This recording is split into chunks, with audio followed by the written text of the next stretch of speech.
Assalamualaikum warahmatullahi wabarakatuh. Jumpa kembali dengan materi pembelajaran ekonomi.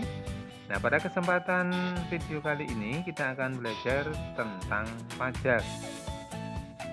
Setelah kalian mempelajari materi tentang pajak ini, harapannya kalian bisa memberikan atau bisa menyampaikan definisi tentang pajak, ciri-ciri pajak, fungsi pajak, dan unsur-unsur pajak.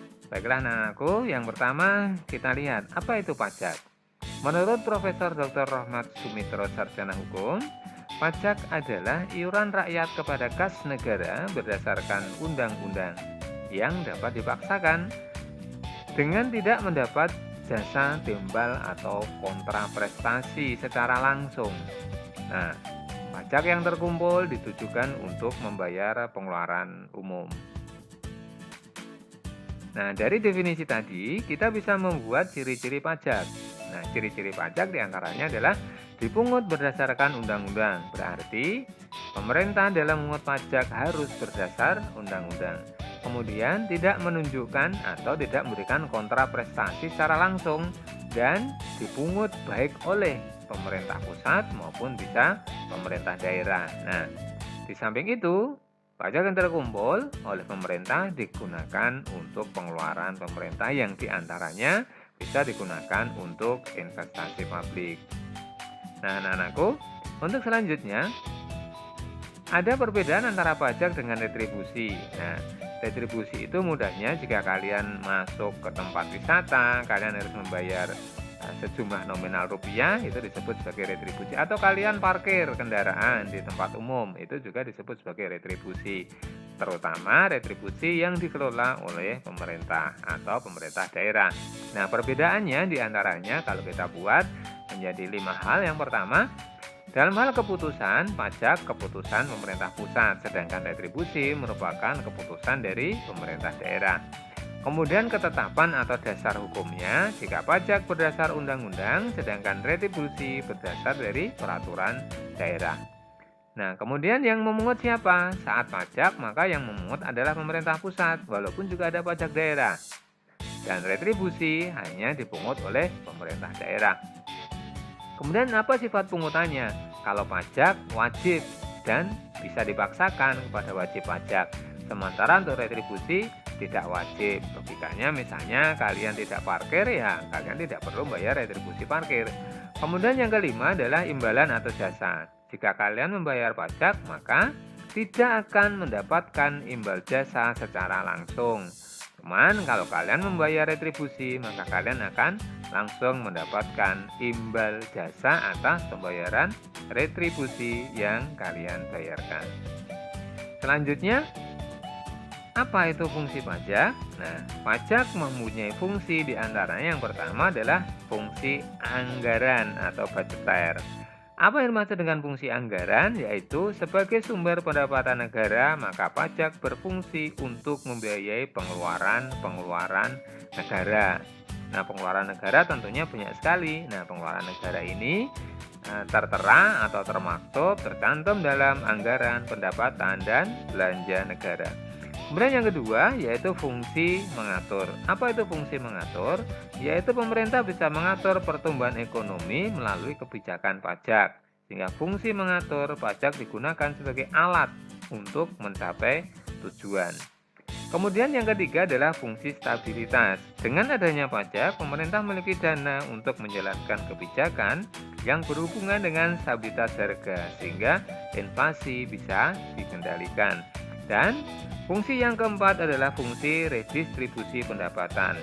Pajak yang sudah dipungut oleh negara akan digunakan untuk membiayai semua kepentingan umum, termasuk untuk membiayai pembangunan sehingga dapat membuka kesempatan kerja yang pada akhirnya meningkatkan pendapatan masyarakat. Nah, unsur-unsur pajak apa saja? Yang pertama adalah subjek pajak. Siapa itu? Subjek pajak adalah orang atau badan usaha. Jadi bisa orang, bisa badan usaha yang menurut undang-undang wajib membayar pajak kepada negara. Nah, setiap orang atau badan hukum tadi wajib memiliki nomor pokok wajib pajak atau yang kemudian disingkat dengan NPWP. Yang kedua adalah objek pajak. Apa? Segala sesuatu yang menurut undang-undang dijadikan sebagai sasaran pemungutan pajak. Sehingga objeknya apa?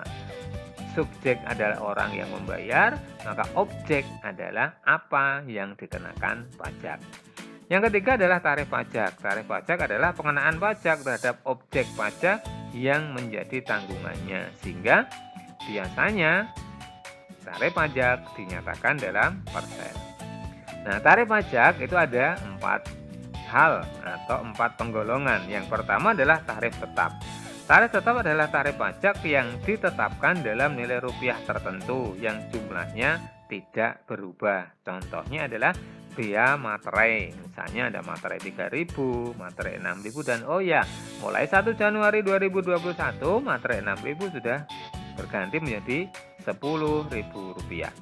Kemudian yang kedua adalah tarif proporsional. Tarif proporsional adalah tarif pajak yang menggunakan persentase tetap terhadap berapapun jumlah objek pajak. Sehingga jika dihitung, besarnya pajak akan sebanding dengan besarnya jumlah objek pajak. Kemudian tarif yang ketiga adalah tarif progresif, yaitu tarif pajak yang persentasenya semakin meningkat jika jumlah objek pajak semakin bertambah atau semakin meningkat pula. Dan yang terakhir adalah tarif digresif, kebalikan dari tarif progresif, yaitu tarif pajak yang persentasenya justru makin menurun jika jumlah objek pajak semakin bertambah. Nah, anak-anakku, setelah kalian pahami tentang tarif pajak, jenis-jenis pajak, jenis pajak itu terbagi dalam beberapa kategori. Kalau kita membagi menjadi 3 garis besar, maka jenis pajak bisa kita bedakan menurut golongannya, menurut pihak pemungutnya, dan menurut sifatnya. Menurut golongannya bisa ada pajak langsung dan pajak tidak langsung.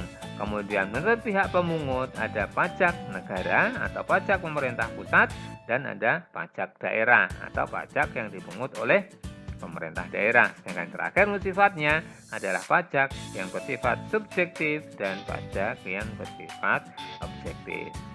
Baiklah, demikian sekilas tentang materi pajak, dan apabila kalian ingin mendalami kembali silahkan mempelajari pada buku paket yang sudah kalian miliki, atau Anda bisa mencari sumber belajar yang lain. Untuk selanjutnya, pada pertemuan yang akan datang, kita akan melihat apa itu asas-asas pajak, kemudian sistem pemungutan pajak yang berlaku di Indonesia, serta objek dan cara perhitungan pajak.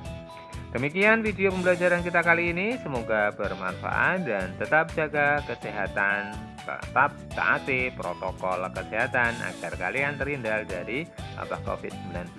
Terima kasih. Assalamualaikum warahmatullahi wabarakatuh.